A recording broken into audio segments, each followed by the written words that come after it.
Hello viewers, नमस्कार। मेरा नाम है डॉक्टर श्रीधर और आज हम अपनी छोटी सी वीडियो में बात करेंगे frenum tear, frenum injury, frenum rupture या ब्रेकिंग ऑफ बेंजो स्ट्रिंग के बारे में।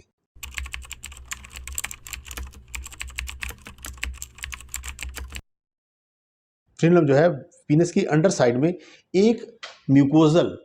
मेम्ब्रेन या जिसको हम म्यूकोजल सेल्स बोलते हैं, टिश्यूज बोलते हैं, उनकी एक स्ट्रिप होती है, एक छोटी सी झिल्ली होती है जो कि ग्लास पीनस को, ये पीनस का जो हेड है, इसको शाफ्ट के साथ अटैच करती है और ड्यूरिंग सेक्सुअल इंटरकोर्स इसको थोड़ा सा बेंड करती है ताकि जो ये ग्लास पीनस है या पीनस का जो हेड है ये फीमेल की वजाइना के साथ पूरी तरह से रब कर सके ड्यूरिंग सेक्सुअल इंटरकोर्स और फीमेल को या आपको क्लाइमैक्स तक लेके जा सके। तो इसलिए इस जो फ्रीनम है इसका ये बहुत बड़ा एक फंक्शन है। ये जो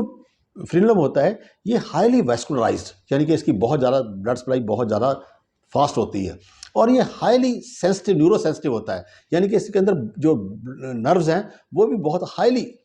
सोफिस्टिकेटेड होती हैं, जो कि पेशेंट को ड्यूरिंग सेक्सुअल इंटरकोर्स जो है वो एरोटिक प्लेयर प्रोवाइड करती हैं, जिसकी वजह से पेशेंट मेल और फीमेल दोनों जो है वो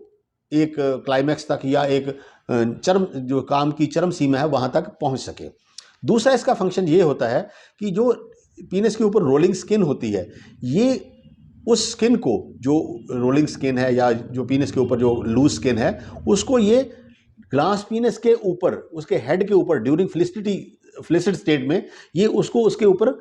कवर करके रखता है ताकि जो सेंसिटिविटी ऑफ पीनस है वो कम ना हो या वो प्रोटेक्ट रहे फ्रॉम आउटसाइड इंजरीज या फॉरेन इंजरीज, उससे उसको प्रोटेक्ट करके रखता है। कुछ लोगों में ये फ्रीनम जो है वो बहुत शॉर्ट होता है, छोटा होता है, इसको हम फ्रीनम ब्रीव कहते हैं, जिसकी वजह से ड्यूरिंग सेक्सुअल इंटरकोर्स उन लोगों को एक तो पेन, डिस्कम्फर्ट और इसके अलावा अनसेटिस्फैक्ट्री इंटरकोर्स है उसको वो महसूस करते हैं।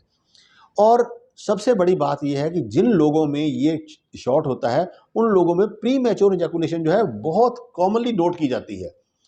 मेरा यहाँ टेक होम मैसेज एक यह भी है कि अगर आपको या किसी पेशेंट को अगर प्री मैच्योर इजैकुलेशन है तो उसको सबसे पहले अपना फ्रीनम जो है वो अपने डॉक्टर से चेक करवाना चाहिए। अगर आपको फ्रीनम ब्रीव है तो आपको जो प्री मैच्योर इजैकुलेशन है that is may be due to this frenum breve. तो इसके लिए आप सबसे पहले, अगर आपको प्री मैच्योर इजैकुलेशन है तो आप दूसरी मेडिसिन लेने के अलावा या दूसरा डायग्नोसिस एस्टेब्लिश करने के अलावा सबसे पहले अपने डॉक्टर को फ्रीनम ब्रीव के बारे में पूरी तरह से पूछें। अगर आपको फ्रीनम ब्रीव है तो इसका ट्रीटमेंट जो है वो स्ट्रेचिंग एक्सरसाइज या कुछ क्रीम्स होती हैं उनके द्वारा भी किया जा सकता है। तो अब हम बात करेंगे रप्चर ऑफ या टीयर ऑफ फ्रीनम के बारे में। कुछ लोगों में ड्यूरिंग फोर्सफुल इंटरकोर्स या फोर्सफुल मास्टरबेशन या पॉवर एडिक्शन मास्टरबेशन के दरमियान उनका जो फ्रीनम जो है ये टूट जाता है, जिसकी वजह से उनको एक तो बहुत ज़्यादा पेन होती है क्योंकि ये हाईली न्यूरोसेंसिटिव एरिया है, और एक उनको बहुत ज़्यादा फोर्सफुल ब्लीडिंग होती है क्योंकि ये इससे highly vascularised part of the पीनस।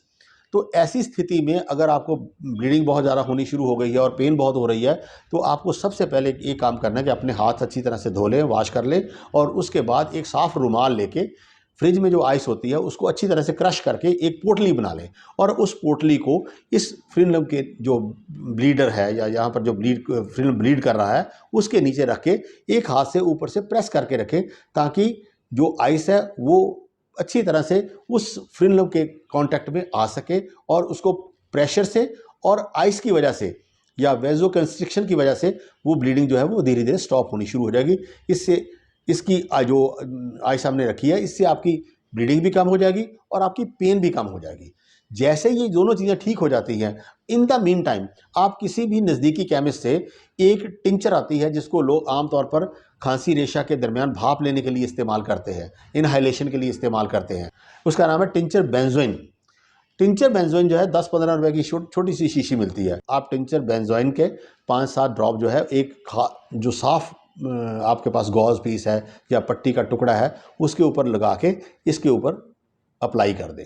तो आप देखेंगे कि धीरे धीरे ये विद इन मिनट्स ये जो है ब्लीडिंग है वो स्टॉप हो जाएगी। जैसे ये ब्लीडिंग स्टॉप हो जाती है उसके बाद आप अपने डॉक्टर से सलाह करके आपको कुछ दिन के लिए, 4-5 दिन के लिए, एक तो उसके ऊपर कोई एंटीबायोटिक क्रीम अप्लाई करनी चाहिए और दूसरा कोई एंटीबायोटिक जो आपको सूट करता हो या अपना डॉक्टर जो है वो ठीक समझे। और इसके अलावा नसेड्स जिसको हम बोलते हैं non steroidal anti inflammatory drugs वो 4-5 दिन के लिए इस्तेमाल कर ले। उसका फ़ायदा ये होगा कि जो हीलिंग होगी वो प्रॉपर होगी। कुछ लोग जो है इस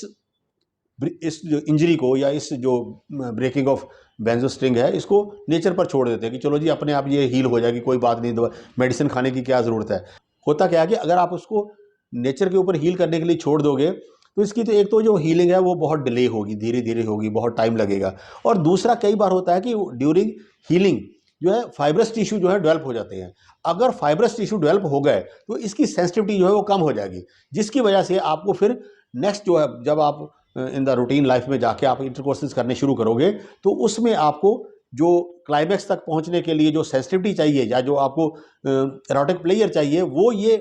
पार्ट जो है वो आपको प्रोवाइड नहीं करेगा, जिसकी वजह से आपको ड्यूरिंग सेक्सुअल इंटरकोर्स जो है वो प्लेयर आना, एरोटिक प्लेयर आना या मज़ा आना जो है वो बंद हो जाएगा या कम हो जाएगा। तो इसलिए मेरी ये आपको सलाह है कि अगर आपको ये हो चुकी है तो आपको अपने डॉक्टर से सलाह करके इसकी हीलिंग प्रॉपर करवानी चाहिए, इसको नेचर के ऊपर नहीं छोड़ना चाहिए। मुझे आशा है कि ये मेरी वीडियो आपको अच्छी लगी होगी। अगर ये वीडियो अच्छी लगी है तो प्लीज़ इसे लाइक कीजिए, शेयर कीजिए, ताकि मेरे आने वाले नॉलेजेबल वीडियो आपको आसानी से मिल सके।